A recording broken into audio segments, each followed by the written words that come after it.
I have to say, to be here now, speaking with all of you in Yankee Stadium, one of the greatest places in one of the greatest cities on earth, is more than a little humbling.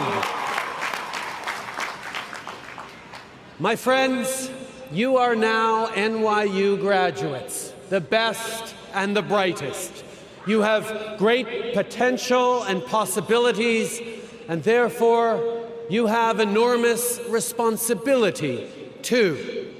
So today, I'd like to talk about the nature of both those things, and I'd like to offer you a challenge, one that I think is essential for your future success as individuals and as the leaders that you are becoming. Among the many things I admire about NYU is that about a fifth of the students are international.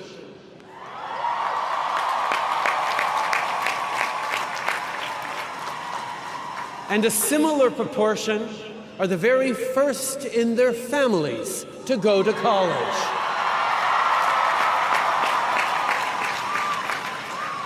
This group is truly diverse in every possible way, and I think that is an extraordinarily valuable and important thing. When I graduated in the early 1990s, I went on a trip around the world with a few good friends who actually remain good friends to this day, which is a sort of a miracle.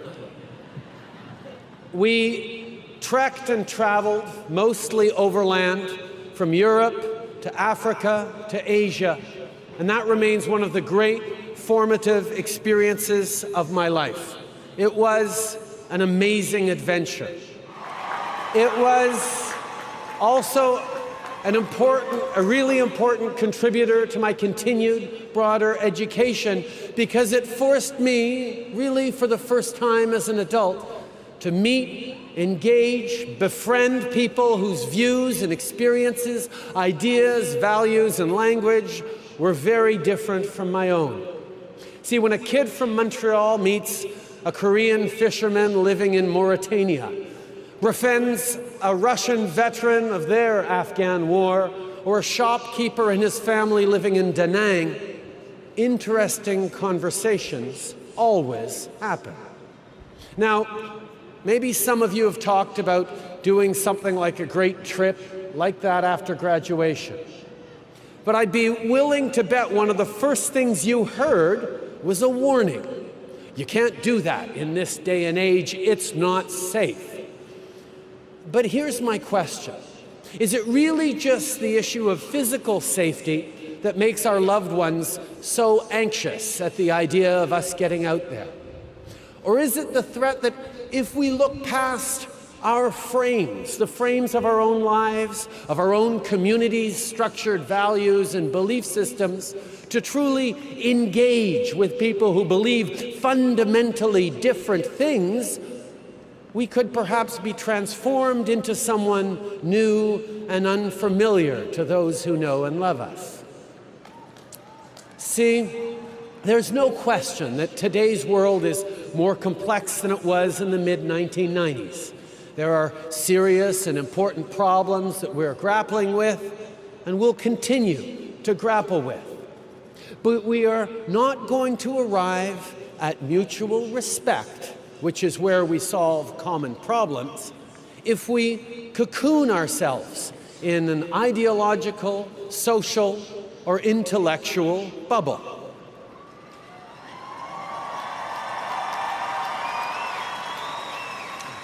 Now, we can see it all around us. There's a peculiar fascination with dystopia in our culture today. You see it everywhere on film and TV. But the truth is that, on balance, we have the good fortune to live in a time of tremendous possibility and potential, a time when it is within our grasp to eliminate extreme poverty, to end terrible diseases like malaria and TB, and to offer a real chance at an education to everyone on this planet.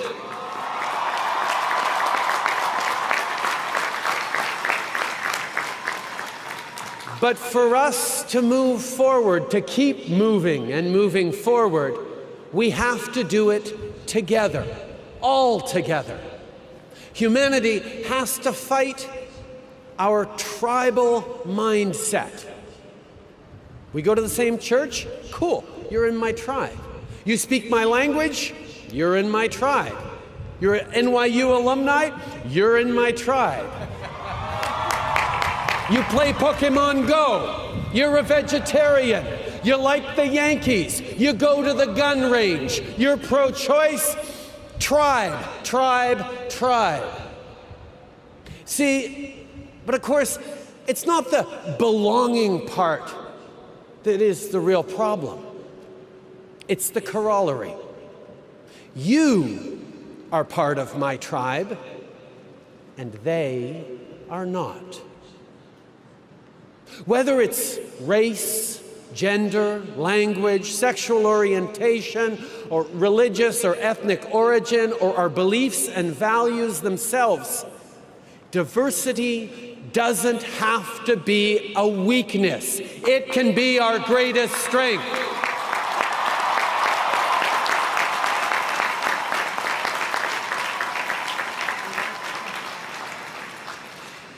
Now, often, people talk about striving for tolerance.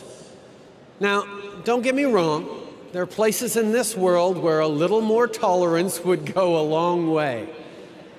But if we're being honest, right here, right now, I think we can aim a little higher than mere tolerance. Think about it. Saying, I tolerate you actually means something like, okay, I grudgingly admit that you have a right to exist, just don't get in my face about it, and no, don't date my sister. There's not a religion in the world that asks you to tolerate thy neighbor.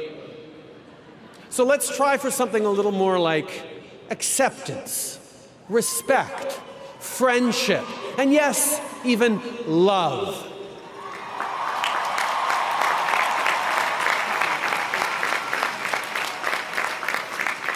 And why does this matter? Because in our aspiration to relevance, in our love for our families, in our desire to contribute to make this world a better place, despite our differences, we are all the same. And when you meet and befriend someone from another country or another culture who speaks a different language or who worships differently, you quickly realize this. And here's my main point and the challenge I'm offering you today.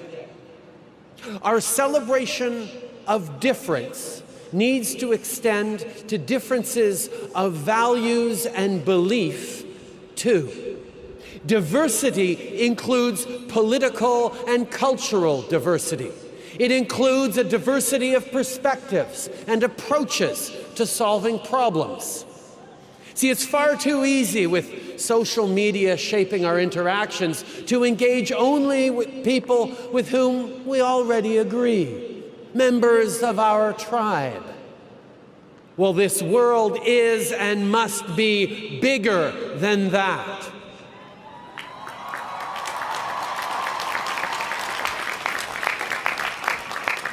So here's my request.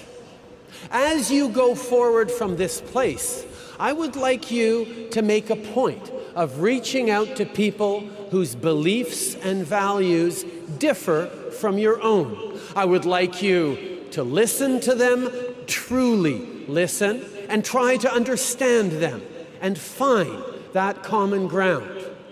You have a world of opportunity at your fingertips, but as you go forward from here, understand that just around the corner, a whole different order of learning awaits, in which your teachers will come from every station in life, every education level, every belief system, every lifestyle. And I hope you will embrace that. You have been students, You will continue to learn all your lives, but now it is also time for you to become leaders.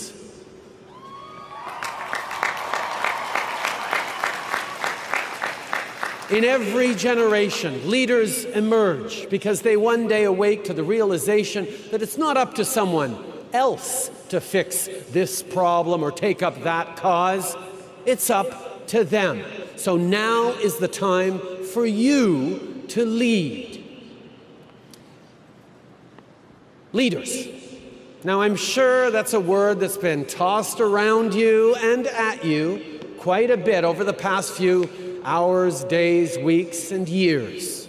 Leaders of tomorrow. Leaders of today.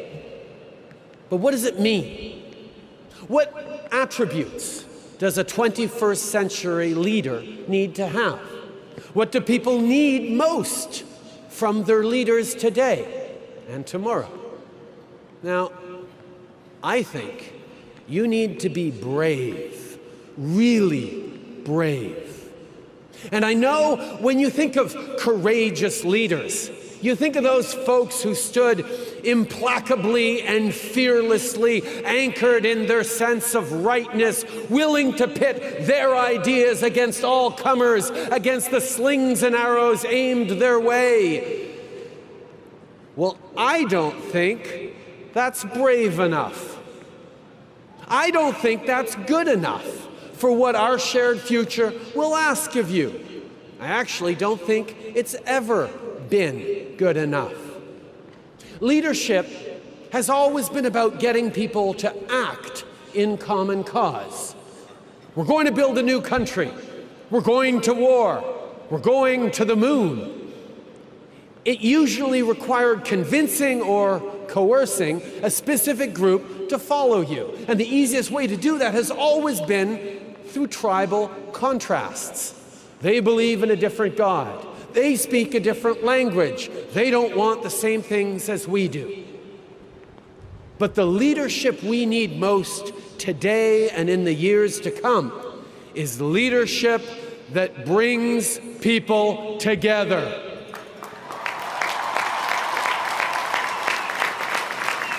That brings diversity to a common cause.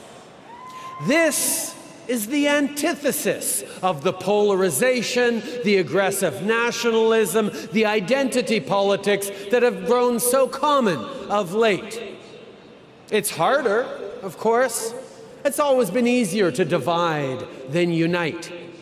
But mostly, it requires true courage. Because if you want to bring people around to your way of thinking, you need to first show them that you are open to theirs. That you are willing to enter into a conversation that might change your mind. Show respect for their point of view, and you have a better chance of actually having them listen to yours. And regardless of what happens, you will have had a genuine exchange that focused on understanding, not on winning a debate or scoring points. And you will both be improved for it. Now, let me be very clear. This is not an endorsement of moral relativism or a declaration that all points of view are valid. Female genital mutilation is wrong, no matter how many generations have practiced it. Anthropogenic climate change is real, no matter how much some folks want to deny it. But here's the question. Do you want to win an argument and feel good about how superior you are? Or do you actually want to change behaviors and beliefs? See, it's been pointed out that one of the many differences between Abraham Lincoln and Jefferson Davis was that Davis preferred to win a debate, while Lincoln would rather win the war. And that's the question. Do you want to win an argument, or do you want to change the world?